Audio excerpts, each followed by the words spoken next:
On the 26th of March 1985, the military administration of Major General Muhammadu Buhari officially inaugurated the country's first indigenous tea company in Kakara community, Sadana local government area of Taraba State. It was named Highland Tea Company, and expectations were high that it would position Nigeria as one of the world's leading tea producers and earn it foreign exchange in ample quantity. But that dream is still work in progress.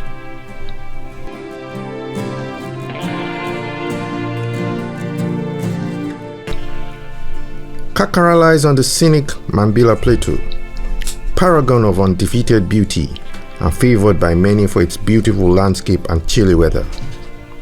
Gembu, as this general area is called, is the highest peak in Nigeria, located at an elevation of 1,544 meters above sea level, with a daytime temperature of 19 degrees centigrade, while the night temperature can go as low as 11 degrees centigrade.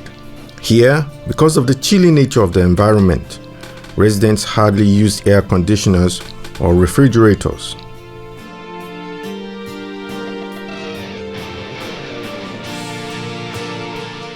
TVC Insight crew led by correspondent Owolabi Adenusi visited the tea company and the farming communities. Their journey began at about 5 a.m. They rode on motorbikes for almost 2 hours from Nguroje to Kakara, home to the nation's first native tea company. A visit to communities in Nigeria always starts with a call on the traditional ruler. The crew's first port of call was the palace of Kakara's traditional ruler. This tea farming was established sometime December or January 1975. Since then, it has been on and off, but coming to some time, like it want to get down. The former Nigeria beverage can no longer manage it well. Then we were told the state government bought off the tea, and with the coming in of the governor, architect Disi, he refurbished it.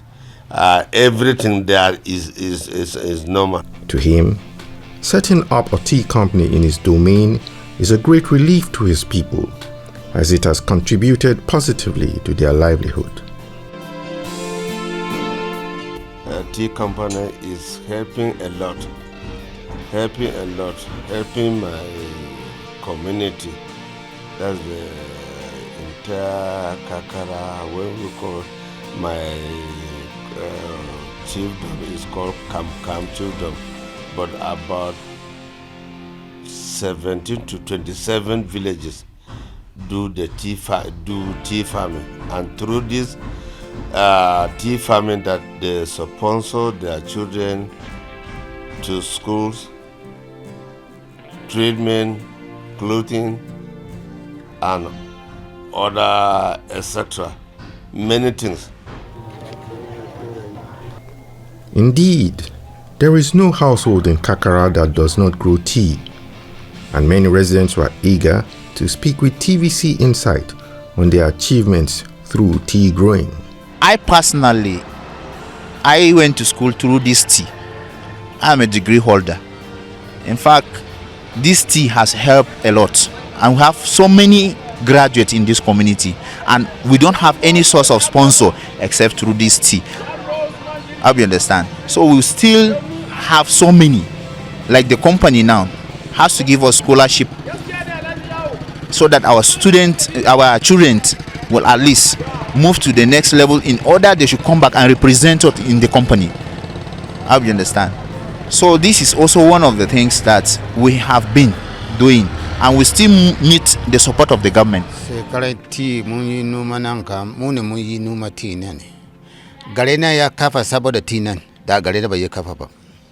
I've been farming tea for many years, and it has helped me to finance my family.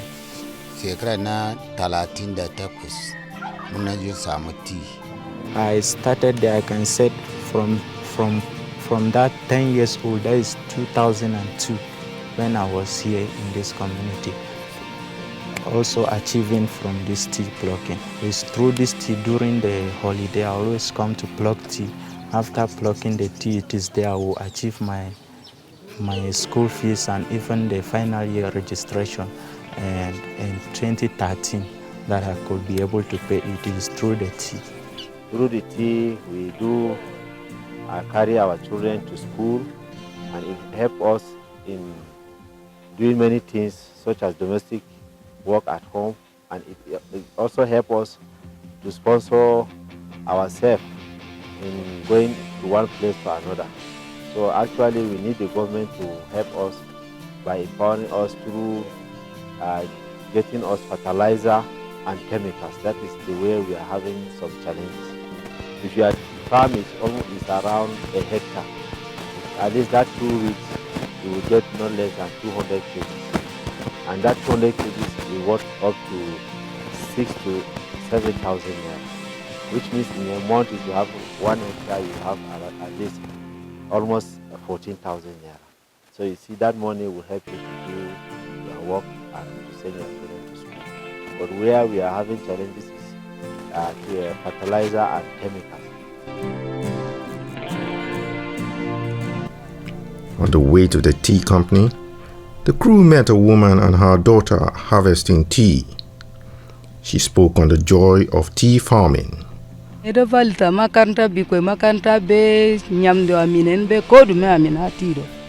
My daughter and I work in a tea farm, and it is the means through which I pay her school fees.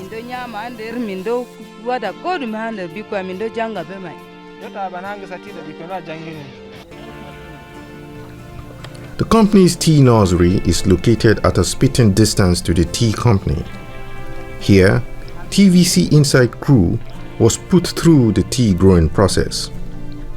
And the nursery is a place where you will have to nurse your plant for some certain level before you transplant it. So looking at it now, you can see it's covered by poly sheet. So this process of covering takes about 9 months before it is matured for transplanting on the field. So the first stage you do is for you to get a poly pot, which is about 9 inches. So you now put 2 different types of soil, the black soil and the red soil. So then you go to the farm and collect your cuttings. You plant it. So as soon as you plant it now, it takes about 9 months for it to be taken to the field for planting. So the first year you plant it on the field, you call it 0-0 year, because that year you are not harvesting it and you are not making any profit out of it. You are only spending and maintaining it. The crew moved from the nursery to the factory to see the production chain right up to the finished product.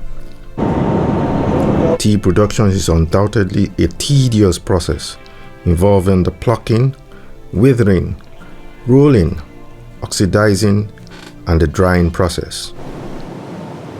The categories of tea are distinguished by the processing they go through. Heavy machines and plenty of manpower is involved.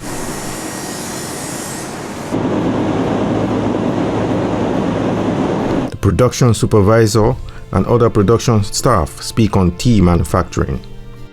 This is the withering troughs. As we said, when the leaf is received, it's conveyed to the withering troughs.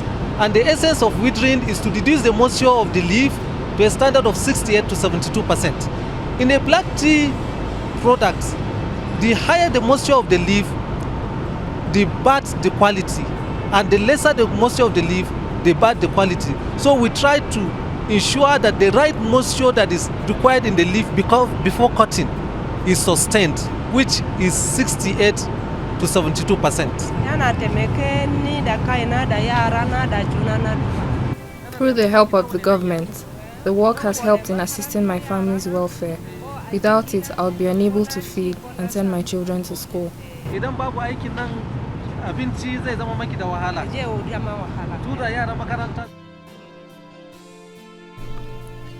Some workers who had worked in the production unit for up to 10 years shared their experiences with TVC Insight.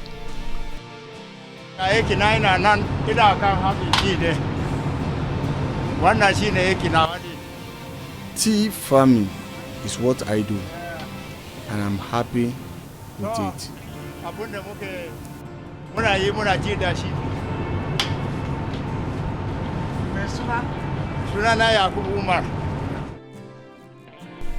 General Manager of the Highland Tea highlighted some gains so far made and where the company hopes to be 10 years from now. The market of Highland Tea is growing at geometrical progression every day. We have the market, and we thank God we've been expanding even in the production of Highland Tea. We've been working towards seeing that we export Highland Tea to the outside world, that is outside the shore of Nigeria.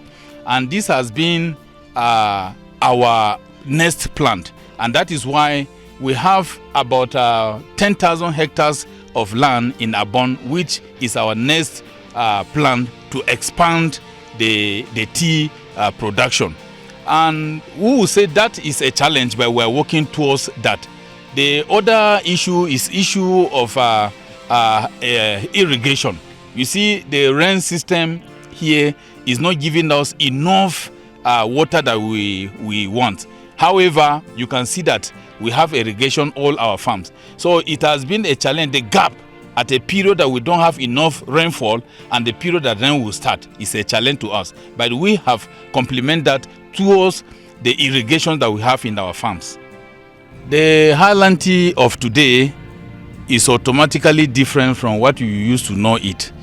This has been attested by all and sundry of our customers.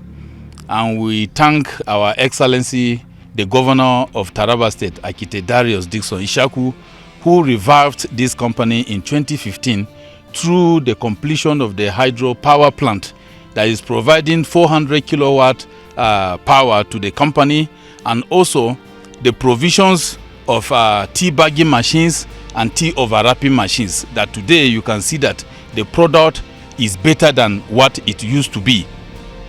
So for the challenges, at the moment we don't have any serious challenges. Since government have intervened in 2015, the company has been doing well. This can be shown clearly in our profit margin.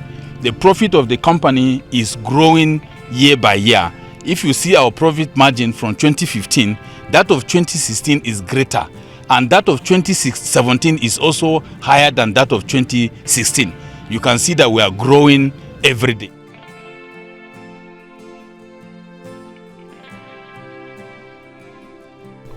Speaker of the Taraba State House of Assembly, Abel Peter Dia, called for a review of the national tea policy.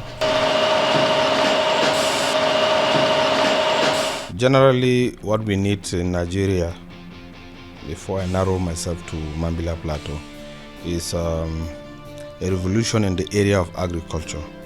We need an agricultural policy that will spell out clearly will give a percentage to our imports, the kind of agricultural imports we can import at a particular time, and more emphasis should be given to the local production we have here.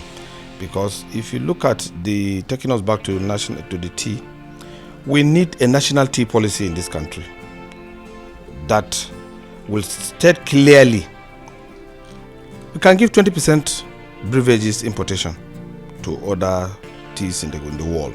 But I can tell you that even if it is 100%, Mambilla tea can supply the entire country with our requirement of tea. Because as it is now, you've been to Kakara, you can still see that they have finished products packed there in the store, and they cannot they can't sell it, because Nigerians, our mentality about tea is coming from abroad is different. Whereas the man from abroad is valuing our tea. When the ambassador, United Nations ambassador came here, United States ambassador came to Kakara, he went around and he was so impressed about the tea factory, but we are not giving it the maximum production, because The machines you see there, the state government, under the leadership of Architect Darius Ishaku, brought in a new set of machines. So our production is like, have improved with like almost 80 or 70%. So we urgently need a national tea policy, and I'm urging the federal government to use this opportunity to come up with a national tea policy in this country. This place is capable of employing over 50,000 youths if the tea is used to its maximum. If we maximize the machines we have there. But as it is now, there's underproduction, because even if they produce, where will they go and sell it? Nowhere. So there is urgent need for national tea policy in Nigeria. No, I see a lot of future for the Highland Tea in Taraba State. For the first time since 1976, it declared dividend in 2 years. Last 2 years they declared dividend. Last year they declared dividend. That is to say, we are going forward. So there is hope. And you know that the tea is not limited to only Kakara. The entire Mambilla Plateau, you can grow tea. About 80% of the Mambilla Plateau, you can use it to grow tea. So that is, even if there is expansion, there is land for expansion, we will use more, just the way the EU did, and the EEC did in those days. We can still acquire more land, even if there is a need for us to grow more tea, so that we will meet our production capacity. I think we have enough land. So I see hope for the tea. And you know, one thing is that the present government, the governor has demonstrated the political willpower to support the tea, and that's why the tea is growing fast, and you are seeing it the way it is now. So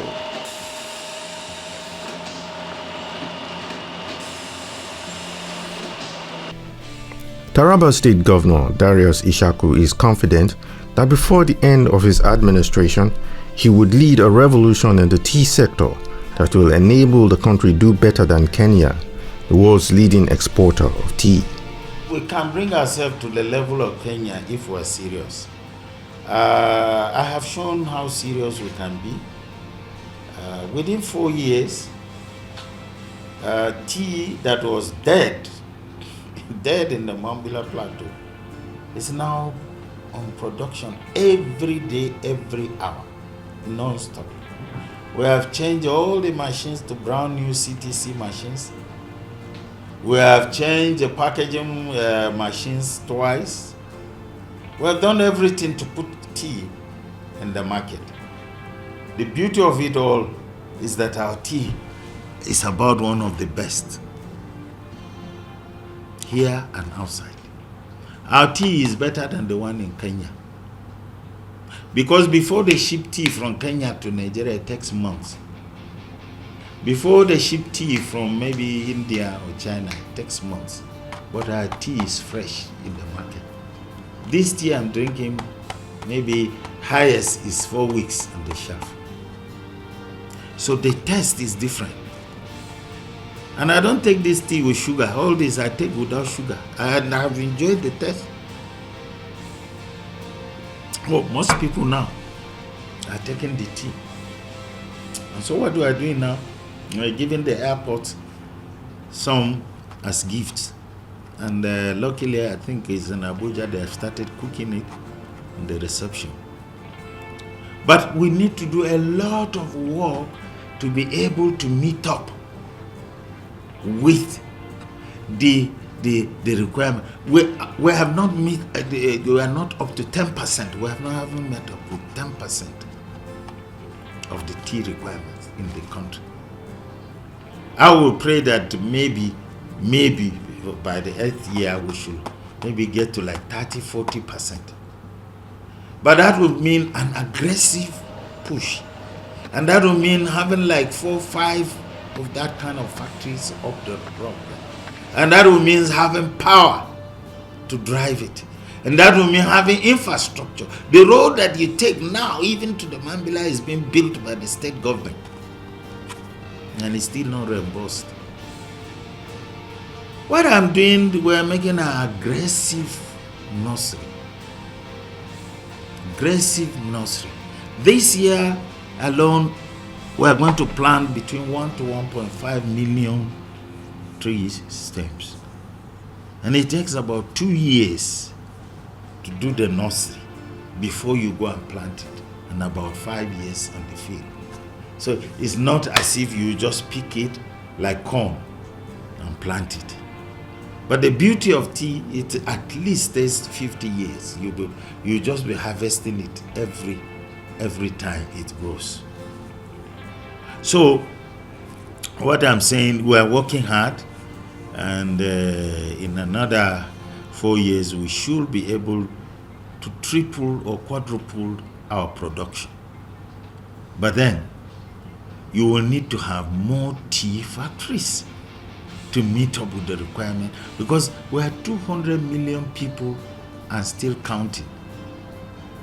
I don't know where I read that is it by 2050 we should be like 300 and something million.